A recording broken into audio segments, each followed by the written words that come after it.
الحمد لله رب العالمين والصلاة والسلام على أشرف الأنبياء والمرسلين أما بعد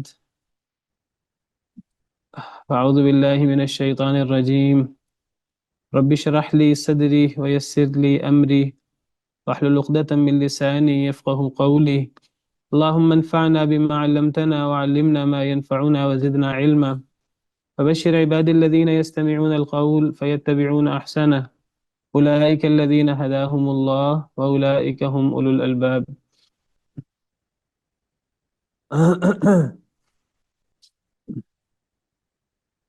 أعوذ بالله من الشيطان الرجيم بسم الله الرحمن الرحيم وَلَقَدْ آتَيْنَا دَاوُودَ مِنَّا فَضْلًا اور البتہ تحقیق ہم نے دیا داؤد علیہ السلام کو منا اپنے پاس سے فضل یعنی ہم نے داؤد علیہ السلام پر بہت بڑا فضل کیا۔ حضرت داؤد علیہ السلام اور ان کی اولاد پر اللہ نے بہت بڑا فضل کیا۔ اللہ رب العالمین نے انہیں نبوت جیسی دولت سے نوازا۔ اللہ رب العالمین نے انہیں علم دیا۔ اللہ تعالیٰ نے بہت سارے لوگوں پر دنیا کے انہیں فضیلت بخشی۔ بعض خصوصیات ہیں سیدنا داؤد علیہ السلام کی جو دیگر انبیاء کو حاصل نہیں تھی۔ بعض ایسی خصوصیات ہیں، فضائل ہیں سیدنا سلیمان علیہ السلام کے جو دیگر انبیاء کو بھی حاصل نہیں ہیں۔ اللہ تعالیٰ فرماتے ہیں سورہ نمل میں وَلَقَدْ آتَيْنَا دَاوُودَ وَسُلَيْمَانَ عِلْمًا، ہم نے داؤد اور سلیمان علیہ السلام کو علم عطا کیا۔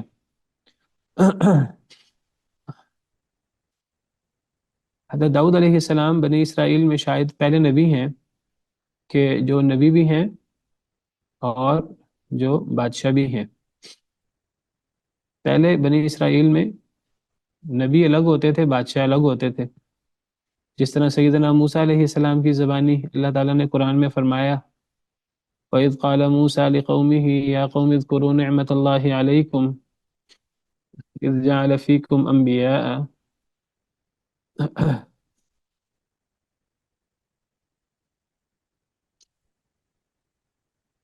سورہ مائدہ آیت نمبر 20 ہے وَإِذْ قَالَ مُوسَىٰ لِقَوْمِهِ يَا قَوْمِ اذْكُرُوا نِعْمَةَ اللَّهِ عَلَيْكُمْ، اس وقت کو یاد کرو کہ موسیٰ علیہ السلام نے اپنی قوم سے کہا کہ اے میری قوم اللہ کی نعمت کو یاد کرو جو تم پر ہے جب اللہ نے تمہیں نبی بھی بنائے اور اللہ نے تمہیں بادشاہ بھی بنائے۔ تو نبوت بھی اللہ کی نعمت ہے اور بادشاہت بھی اللہ کا انعام ہے، اور اللہ نے تمہیں وہ دیا جو اللہ نے تم سے پہلے کسی کو بھی نہیں دیا۔ تو پہلے نبی الگ ہوتے تھے اور بادشاہ الگ ہوتے تھے، اسی لیے حضرت موسیٰ علیہ السلام کے بعد جب بنی اسرائیل پر بڑا ظلم ہوا، بڑی زیادتی ہوئی، ان کو ان کے گھروں سے نکالا گیا، تو انہوں نے حضرت موسیٰ کے بعد جو نبی تھے قرآن میں دوسرے پارے کے آخر میں ان کا ذکر ہے، شاید وہ شمون تھے یا کوئی اور نبی تھے، سموئیل یا کیا نام ہے ان کا، تو انہوں نے اپنے نبی سے کہا کہ اللہ سے دعا کریں کہ اللہ تعالیٰ ہمارے لیے کوئی بادشاہ مقرر کرے تاکہ ہم اس بادشاہ کی سرکردگی میں ہم جہاد کریں اور جن لوگوں نے ہم پہ زیادتی کی ہم ان سے بدلہ لیں۔ أَلَمْ تَرَ إِلَى الْمَلَإِ مِنْ بَنِي إِسْرَائِيلَ مِنْ بَعْدِ مُوسَى إِذْ قَالُوا لِنَبِيٍّ لَهُمُ ابْعَثْ لَنَا مَلِكًا نُقَاتِلْ فِي سَبِيلِ اللَّهِ قَالَ هَلْ عَسَيْتُمْ إِنْ كُتِبَ عَلَيْكُمُ الْقِتَالُ أَلَّا تُقَاتِلُوا۔ تو پہلے نبی الگ ہوتے تھے اور بادشاہ الگ ہوتے تھے، انہوں نے نبی سے نہیں کہا کہ ہم آپ کی سرکردگی میں ہم جہاد کریں گے، آپ ہمارے خلیفہ ہیں، آپ ہمارے امیر ہیں۔ انہوں نے کہا کہ ہمارے لیے کوئی بادشاہ مقرر کریں۔ تو پھر ان نبی نے اللہ کے حکم سے سیدنا طالوت علیہ السلام کو بطور بادشاہ مقرر کیا تھا اللہ کی طرف سے۔ لیکن سیدنا داؤد علیہ السلام جن کے کل فضائل میں نے بعض بیان کیے تھے، تو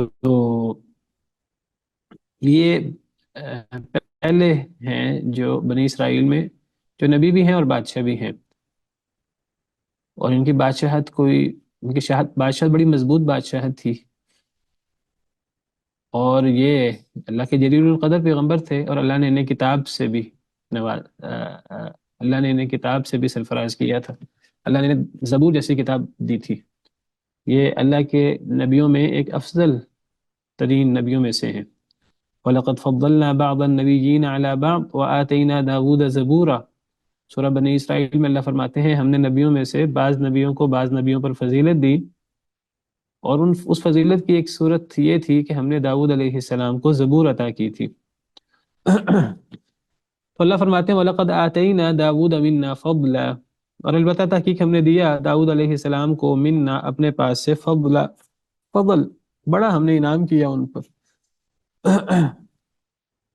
دیکھیے اللہ تعالیٰ جس نبی پر جس رسول پر کوئی انعام کرے، کوئی ان رسول کا مقام ہے، مرتبہ ہے، فضیلت ہے، تو یہ اللہ رب العالمین کی طرف سے انعام ہے، اس میں کسی کا ذاتی کمال نہیں ہوتا، اصلاً اللہ کی طرف سے انعام ہوتا ہے، اللہ کی طرف سے توفیق ہوتی ہے۔ اگرچہ اللہ کو پہلے ہی علم ہوتا ہے، اللہ کو دلوں کا علم ہوتا ہے، اللہ نے دلوں میں جھانکا ہوتا ہے، اور اللہ تعالیٰ کو پتہ ہے کہ اللہ نے کس کو نبی بنانا ہے، کس کو رسول بنانا ہے، کس کو مقام دینا ہے، اور یہ اللہ کے فیصلے یہ کسی حکمت اور علم کی بنا پر ہوتے ہیں، یہ الٹپ اور بغیر کسی مقصد کے نہیں ہوتے۔ اللہ تعالیٰ نے پیارے نبی صلی اللہ علیہ وسلم کو اگر سید الانبیاء والمرسلین بنایا ہے تو کسی وجہ سے بنایا ہے۔ قریش اعتراض کرتے تھے کہ اللہ تعالیٰ نے آپ کو کیوں رسول بنایا ہے، آپ پر قرآن کیوں نازل کیا ہے، اللہ نے ہم میں سے کسی پر قرآن کیوں نازل نہیں کر دیا۔ اللہ نے قرآن میں اس کا جواب دیا ہے، اللہ اعلم حیث یجعل رسالتہ، اللہ زیادہ جانتے ہیں کہ اللہ کس کو رسول بنائے، یہ اللہ تعالیٰ نے بغیر سوچے سمجھے نہیں کر دیا۔ ہم جسے اتفاق سمجھتے ہیں وہ اللہ کی حکمت بالغہ ہوتی ہے، پورا علم اور اس کے پیچھے اللہ کی حکمت کار فرما ہوتی ہے، پوری پلاننگ ہوتی ہے اللہ تعالیٰ کی علم اور حکمت کی بنا پر۔ اللہ کا ایک ایک فیصلہ، ایک ایک حکم علم اور حکمت کی بنا پر ہے۔ اسی لیے اللہ کے کسی فیصلے پر اعتراض یہ کفر ہے، اللہ معاف کرے۔ دین کی تعلیمات پر اعتراض، اسلام نے جو سزائیں رکھی ہیں اس پر کوئی اعتراض، اس کو سخت کہنا، وحشیانہ کہنا۔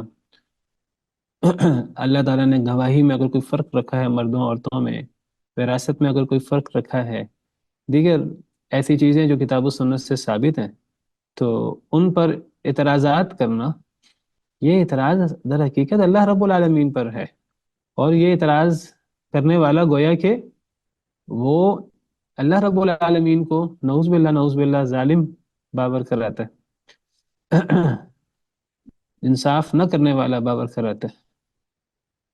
ہاں کسی کو سمجھ نہ آئے تو وہ سمجھنے کے لیے سوال کر سکتا ہے، بڑے ادب کے ساتھ، بڑی حکمت، بڑے اچھے طریقے سے سوال ہونا چاہیے، یہ کوئی وہ اعتراض والی بات نہ بن جائے۔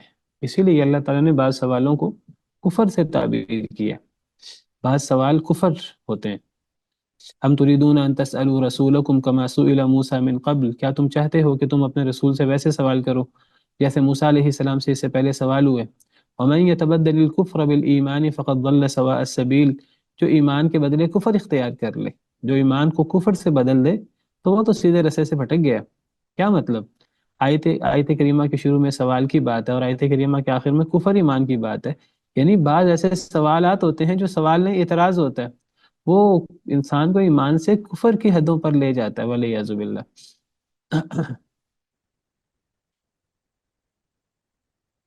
تو اللہ فرماتے ہیں اور البتہ تحقیق ہم نے دیا داؤد علیہ السلام کو اپنے پاس سے فضل، یہ اللہ کا انعام تھا، اللہ کی توفیق تھی، اللہ کا کرم تھا۔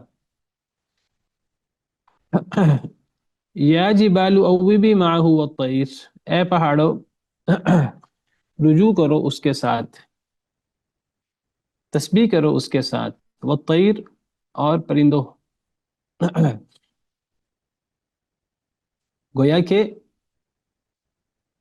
پہاڑوں کو بھی حکم تھا، پرندوں کو بھی حکم تھا، پہاڑ اور پرندے حضرت داؤد علیہ السلام کے ساتھ تسبیح کرتے تھے، اللہ رب العالمین کی شان بیان کرتے تھے، حمد گاتے تھے، اللہ رب العالمین کی تعریف پڑھتے تھے۔ حضرت داؤد علیہ السلام اتنی خوبصورت آواز میں اللہ کی حمد پڑھتے، اللہ کی تعریف کرتے کہ ساتھ پہاڑ بھی شریک ہو جاتے اور ساتھ پرندے بھی شریک ہو جاتے۔ کیا مراد ہے پہاڑوں کے شریک ہونے سے، پرندوں کے شریک ہونے سے؟ بعض لوگ کہتے ہیں جی وہ اتنا خوبصورت آواز میں اور اتنی اونچی آواز میں پڑھتے تھے کہ وہ کسی وادی میں چلے جاتے تھے تو ان کی آواز پہاڑوں سے ٹکرا کر واپس آتی تھی، تو اس آواز کی باز گشت کو کہا گیا ہے کہ گویا کہ پہاڑ بھی شریک ہو جاتے تھے۔ تو کیا یہی مراد ہے؟ کیا یہ مراد لی جا سکتی ہے کہ حضرت داؤد علیہ السلام کے ساتھ پہاڑ بھی اللہ کی تسبیح میں شریک ہوتے تھے؟ وہ یعنی اصل میں حضرت داؤد علیہ السلام کی آواز کی باز گشت ہوتی تھی، وہ جو پہاڑوں سے ٹکرا کر واپس آ جاتی تھی۔ کیا خیال ہے؟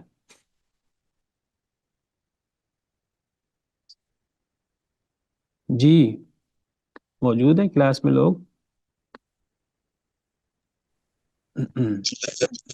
آواز درمیان سے بریک ہو رہی تھی تو سمجھ نہیں آئی سوال کی۔ میں نے کہا کہ بعض لوگ کہتے ہیں کہ حضرت داؤد علیہ السلام کے ساتھ پہاڑوں کا شریک ہونا تسبیح میں وہ اصل میں اس انداز سے تھا کہ جب حضرت داؤد علیہ السلام اپنی خوبصورت آواز میں، اللہ نے بڑی خوبصورت آواز عطا کی تھی حضرت داؤد علیہ السلام کو۔ لقد نبی صلی اللہ علیہ وسلم نے ایک دفعہ ایک صحابی کی تعریف کی، حضرت ابو موسیٰ اشعری کی۔ حضرت ابو موسیٰ اشعری بڑا خوبصورت قرآن پڑھتے تھے، تو نبی صلی اللہ علیہ وسلم نے فرمایا کہ اے ابو موسیٰ لقد اوتیت مزمارا من مزامیر آل داؤد، تمہیں تو داؤد علیہ السلام کے سازوں میں سے ایک ساز دیا گیا ہے۔ یعنی اللہ نے جو انہیں خوبصورت آواز دی تھی، خوبصورت لہجہ، تو وہ اللہ نے تمہیں بھی عطا کیا ہے۔ حضرت داؤد علیہ السلام کی بڑی خوبصورت آواز تھی، تو حضرت داؤد علیہ السلام کے ساتھ پہاڑ اور پرندے تسبیح کرتے تھے۔ بعض لوگ کہتے ہیں جی اس سے مراد یہ ہے کہ وہ اصل میں آواز کی باز گشت آتی تھی پہاڑوں سے ٹکرا کر۔ کیا یہ مراد لیا جا سکتا ہے پہاڑوں کی تسبیح سے؟ نہیں سر۔ اگر یہ مراد لیا جائے تو اس میں عجیب بات کیا ہے؟ یہ تو آج ہم میں سے بھی کوئی چلا جائے پہاڑوں میں اور وادی میں، اور ہم اونچی آواز سے ہم قرآن پڑھیں یا کوئی ایسے اللہ کی تسبیح کریں، تو وہ آواز کی باز گشت تو ہمیں بھی سنائی دے گی۔ ایکو وغیرہ ایسی چیزیں، ہمیں کسی ہال میں چلے جائیں آپ، کبھی کسی وادی میں چلے جائیں، تو اگر یہ مراد لینا ہے تو پھر اس میں خاص چیز کیا ہے؟ یہ تو ایک معجزاتی ایک معجزہ ہے سیدنا داؤد علیہ السلام کا۔ سورہ صاد میں اللہ فرماتے ہیں انا سخرنا الجبال معه يسبحن بالعشي والاشراق والطير محشورا، ہم نے مسخر کر دیا تھا پہاڑوں کو حضرت داؤد علیہ السلام کے ساتھ، وہ تسبیح کرتے تھے شام کو بھی اور صبح بھی۔ عشی شام کو، عشی کہتے ہیں عصر سے لے کے عشاء تک کے وقت کو، والاشراق اور صبح کے وقت، یعنی اشراق کہتے ہیں سورج نکلنے کے بعد کے وقت کو، والطیر محشورا اور پرندے بھی اکٹھے کیے ہوئے۔ تو باقاعدہ سیدنا داؤد علیہ السلام کے ساتھ پہاڑ اور پرندے تسبیح کرتے تھے۔ یہ اصل تسبیح ہوتی تھی، یہ ورنہ تو یہ معجزہ ہی نہیں بنتا۔ معجزہ ایک خرق عادت چیز ہوتی ہے، اگر یہ عام روٹین کی چیز ہے تو پھر اس میں سیدنا داؤد علیہ السلام کی کیا خصوصیت ہوئی؟ تو پہاڑ بھی اور پرندے بھی تسبیح کرتے تھے، پہاڑ بھی تسبیح کرتے تھے، ایک سما بن جاتا تھا اللہ کی توحید اور اللہ کا ذکر۔ تو یہ سیدنا داؤد علیہ السلام کا خاصہ تھا، اور ان کے ساتھ پہاڑ اور پرندے شریک ہو جاتے ہیں۔ تو اے پہاڑوں تسبیح کرو، رجوع کرو داؤد علیہ السلام کے ساتھ تم بھی، اور پرندوں۔ یہ حضرت داؤد علیہ السلام کے فضائل میں سے ایک فضیلت یہ بھی ہے، ایک معجزہ یہ بھی ہے۔ وَأَلَنَّا لَهُ الْحَدِيدَ، اور ہم نے نرم کر دیا تھا ان کے لیے لوہا، ہم نے ان کے لیے لوہا نرم کر دیا تھا۔ لوہا نرم کر دیا تھا سے کیا مراد ہے؟ یعنی وہ آگ پہ لوہے کو تپاتے تھے تو لوہا گرم ہو کر نرم ہو جاتا تھا، جو چاہے بنا لیتے تھے؟ اگر یہ مراد ہو تو یہ تو آج بھی ہو جاتا ہے۔ نہیں جی۔ وَأَلَنَّا لَهُ الْحَدِيدَ سے مراد یہ تو نہیں ہے، یہ معجزات ہیں، یہ اللہ رب العالمین کے انعامات ہیں خاص جو سیدنا داؤد علیہ السلام پر تھے۔ اللہ تعالیٰ اس کو خاص اپنے انعامات کے ضمن میں بیان فرما رہے ہیں۔ ہم نے نرم کر دیا تھا ان کے لیے لوہا. یعنی آپ سمجھے جس طرح مٹی میں آپ پانی ڈالیں، مٹی جو ہے اس کو گوندا جاتا ہے، آٹے کو گوندا جاتا ہے، لوہا اللہ کو پتا ہے کہ کس انداز سے لوہا ان کے ہاتھ میں نرم ہو جاتا تھا. وہ لوہے کو اللہ کے حکم سے جس طرح ڈالنا چاہے ڈال لیتے تھے، اور وہ اسے زیریں بناتے تھے پھر. یہ اللہ رب العالمین کے خاص فضیلت تھی، انعامات تھے جو اللہ رب العالمین نے سیدنا داؤد علیہ السلام کو، ان کی اولاد کو اللہ نے عطا کیے. ان اعمل سابغات، یہ کہ تو بنا، اعمل تو عمل کر، تو بنا، سابغات پوری پوری، مکمل، یعنی محذوف ہے زیریں. عربی میں زیرہ کو درع کہتے ہیں، اس کی جمع دروع، گویا کہ یہاں محذوف ہے ان اعمل دروعا سابغات، یہ کہ تو عمل کر، یہ کہ تو بنا زیریں. وقدر فی السرد، اور تو اندازے لگا فی السرد، کڑوں میں، کڑوں میں اندازے لگا. کڑوں میں اندازے لگا سے کیا مراد ہے؟ وہ جو کڑیاں ہوتی ہیں زیرہ، اس میں کڑیوں کو ملایا جاتا ہے، اب اس میں جوڑا جاتا ہے. تو اللہ نے ان کے ہاتھ میں لوہا نرم کر دیا تھا، تو انہوں نے زیرے وہ اس سے بناتے تھے. تو وہ زیروں میں کڑیاں ہوتی ہیں، کڑیوں کو جوڑا جاتا ہے. تو فرمایا کہ اندازہ لگاؤ کڑیوں میں، یعنی کڑیوں کو جوڑنے میں اندازہ لگاؤ. یعنی نہ اتنی جو ہے وہ موٹی کڑیاں ہوں کہ وہ مڑے ہی نہ جسم کے ساتھ. اصل میں زیریں کوئی اس طرح نہیں ہوتا ہے کہ پورا کا پورا لوہا، لوہے کی پلیٹ ہی وہ جسم کے ساتھ لگا دی جاتی ہے. اگر اس طرح کر کے لوہا اور لوہے کی پلیٹ ساتھ لگائی جائے زیرہ کے طور پر، تو وہ تو یعنی چلنا پھرنا، حرکت کرنا مشکل ہو جائے گا. کسی پر وار کرنا آگے بڑھ کر، کسی کے وار سے بچنا، وہ تو پھر ہر چیز ہی مشکل ہو جائے گی. تو وہ باقاعدہ کڑیاں ہوتی ہیں، کڑیوں کو اس انداز سے جوڑا جاتا ہے کہ اس کے اندر حرکت کرنا بھی ممکن رہے، اور اس میں دشمن کی تلوار سے، تیر وغیرہ سے، ان سے انسان محفوظ رہ سکے کافی حد تک. تو ایک مخصوص انداز سے کڑیوں کو جوڑا جاتا ہے. نہ اس میں کڑیاں اتنی موٹی ہوتی ہیں کہ وہ، تو یعنی پورا پورا اندازہ لگاؤ کڑیوں میں. وقدر فی السرد، اور اندازہ لگا فی السرد کڑیوں میں، نہ ہی وہ کڑیاں بہت چھوٹی ہوں، کیل بہت چھوٹے ہوں کہ کڑیاں وہ حرکت کرتی رہیں اور وہ صحیح جمے نہ، اور نہ ہی کیل اتنے موٹے ہوں کہ کڑیاں وغیرہ ٹوٹ جائیں اور حرکت کرنا ممکن نہ رہے. وَاعْمَلُوا صَالِحًا، اور عمل کرو نیک. وَاعْمَلُوا صَالِحًا، اور عمل کرو نیک. انی بما تعملون بصیر، بے شک میں ساتھ اس کے جو تم عمل کر رہے ہو دیکھ رہا ہوں.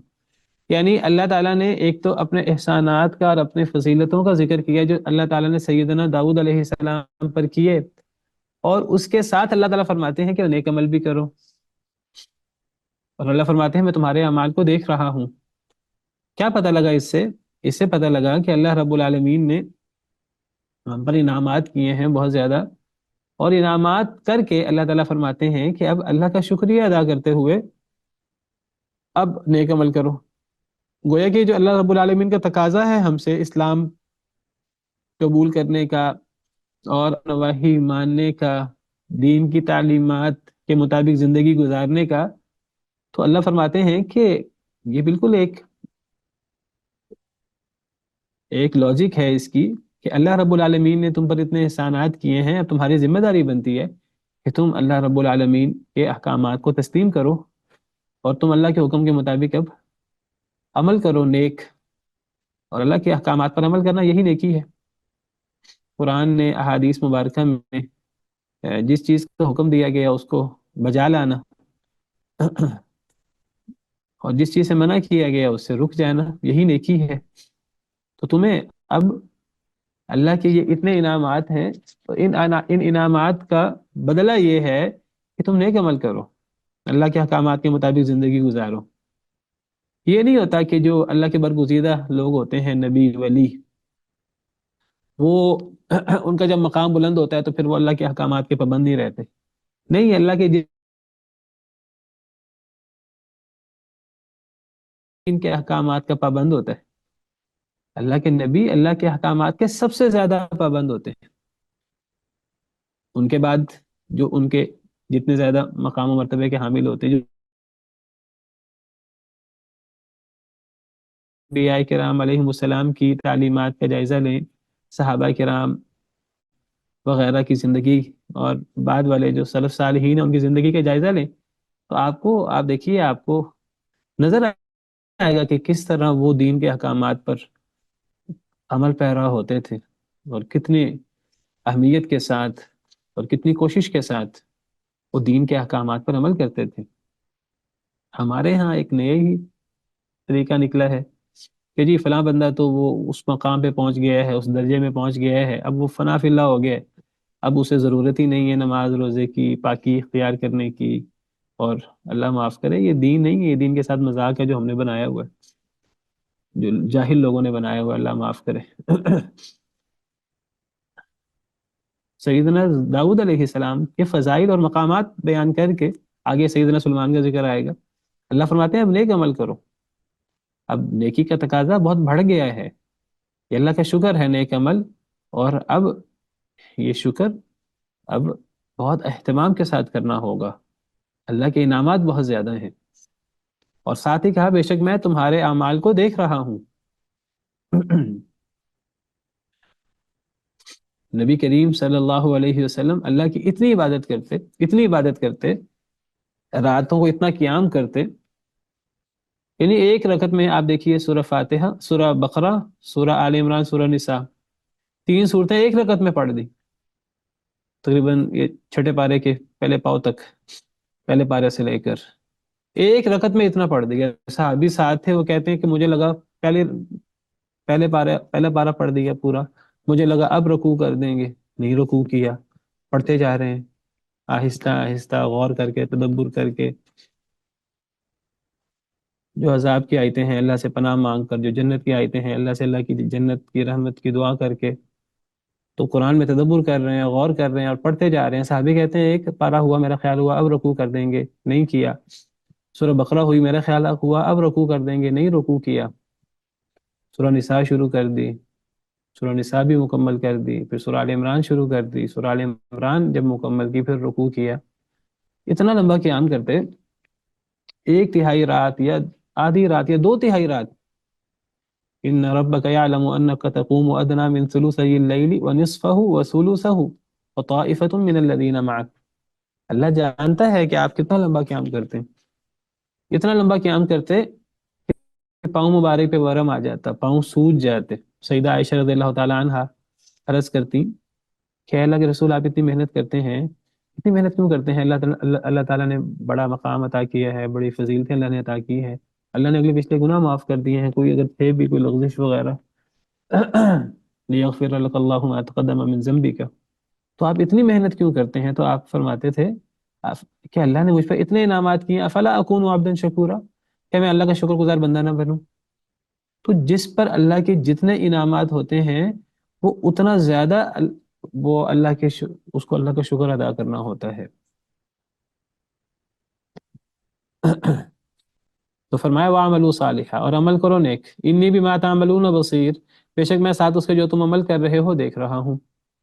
وَلِسُلَيْمَانَ الرِّيحَ غُدُوُّهَا شَهْرٌ وَرَوَاحُهَا شَهْرٌ، اور سلیمان علیہ السلام کے لیے ہوا تھی غدوها شہر، جس کا صبح کا سفر 1 مہینے کا تھا، ورواحها شہر، اور اس کا شام کا سفر 1 مہینے کا تھا۔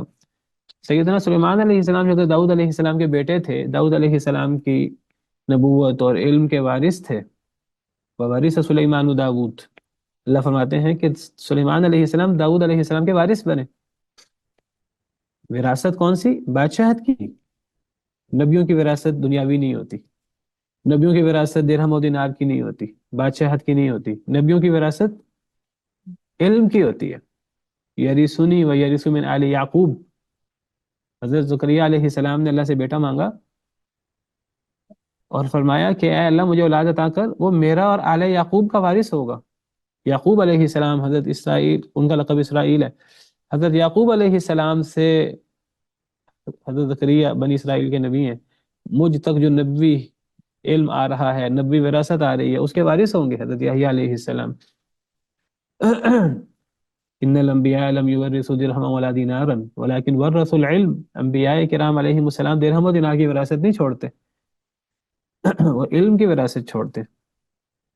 حضرت سلیمان علیہ السلام حضرت داؤد کے وارث بنے، علم کے، نبوت کے۔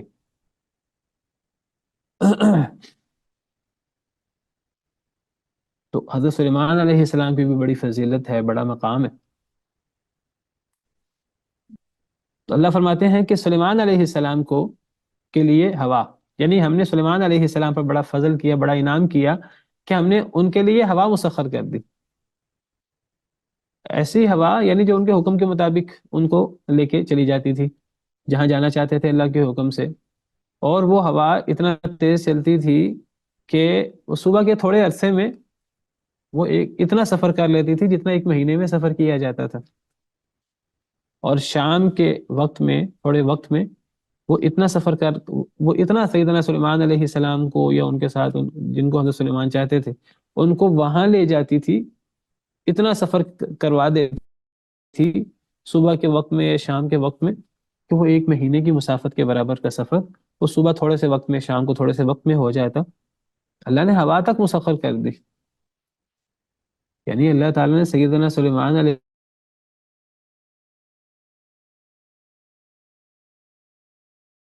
حکومت تھی، اور پرندوں اور حشرات الارض پر بھی حکومت تھی، اور ہوا بھی ان کے تابع تھی اللہ کے حکم سے۔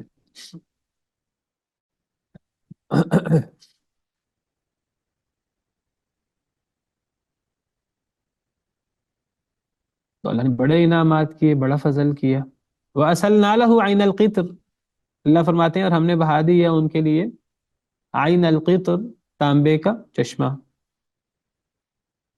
اصلنا،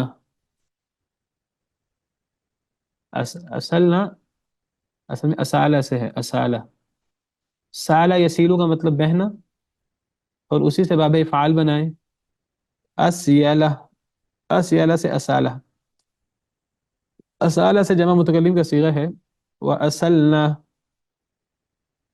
باب افعال متعدی ہے، اور ہم نے بہا دیا ان کے لیے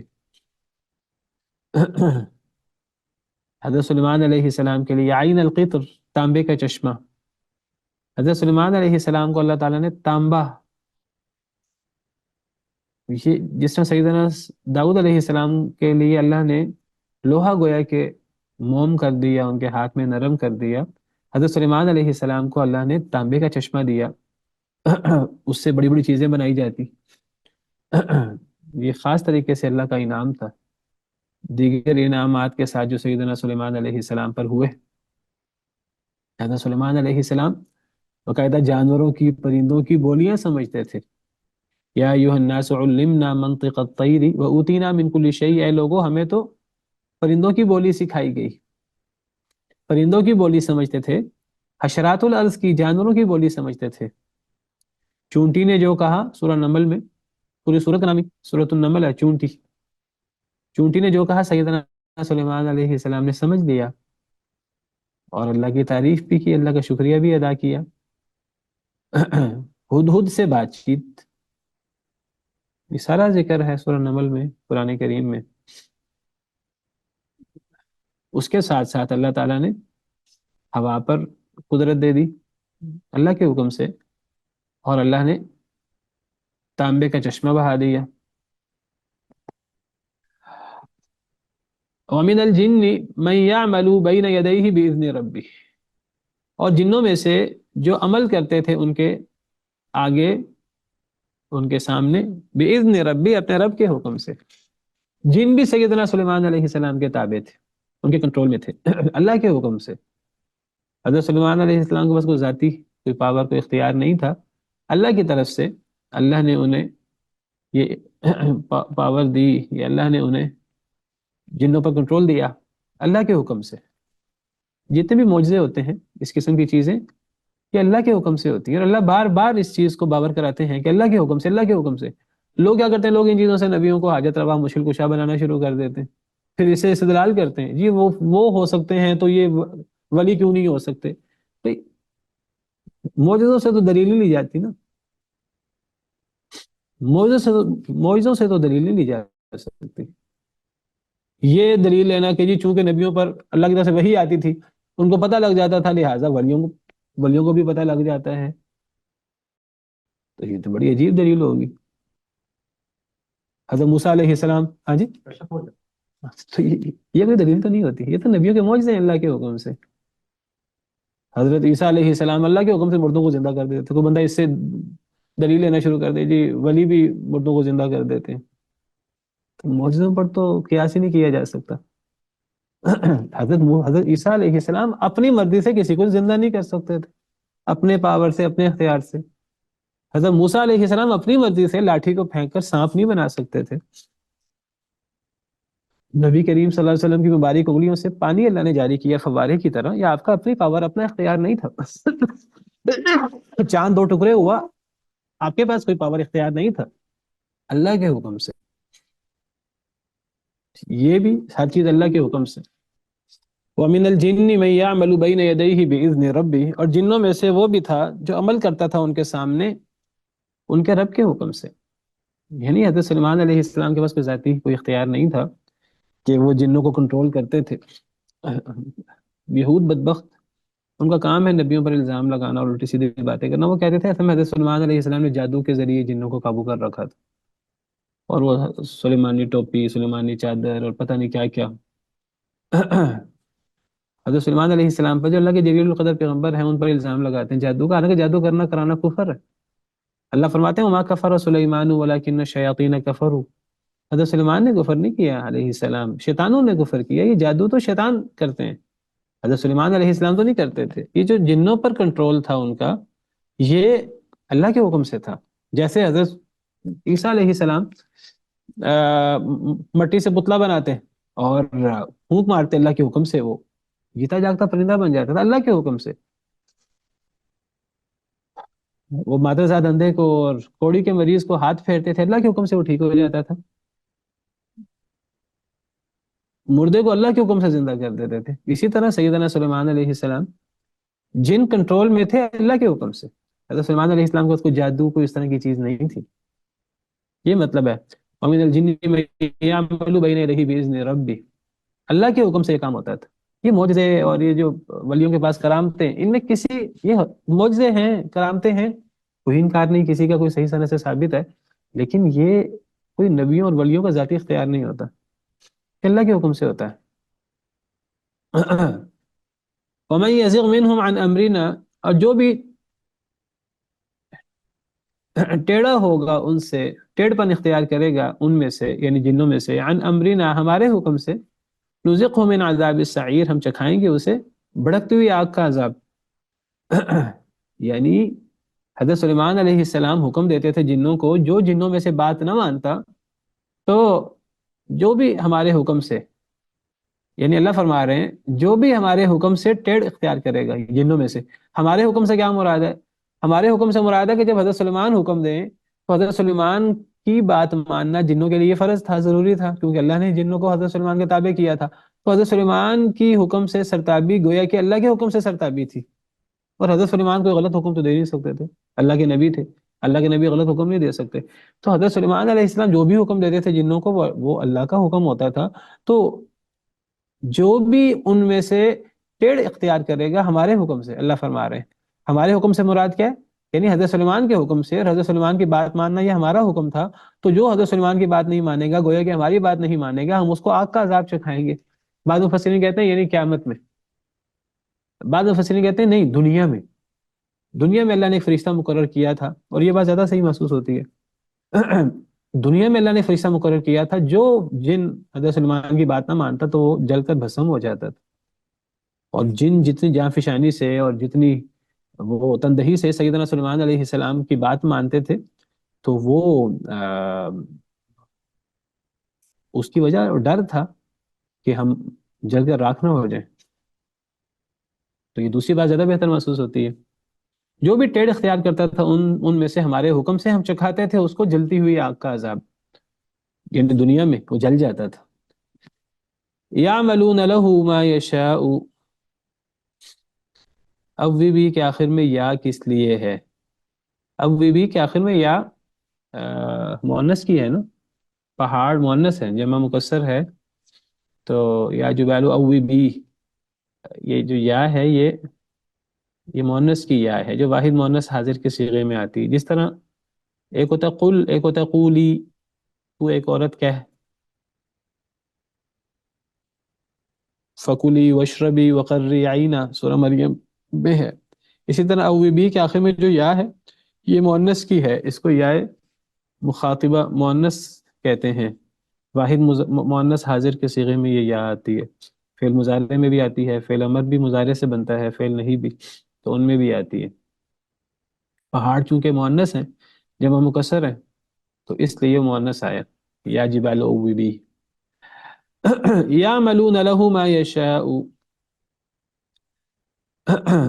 وہ عمل کرتے تھے یعنی جن، لہو حضرت سلیمان علیہ السلام کے لیے، یعنی حضرت سلیمان کے حکم سے وہ عمل کرتے تھے، ما یشاء جو وہ چاہتے تھے، یعنی جو حضرت سلیمان چاہتے تھے، اور حضرت سلیمان کی چاہت کوئی غلط نہیں ہوتی تھی، جو حضرت سلیمان چاہتے وہ جن ان کے لیے وہ عمل کرتے تھے، وہ کام کرتے تھے۔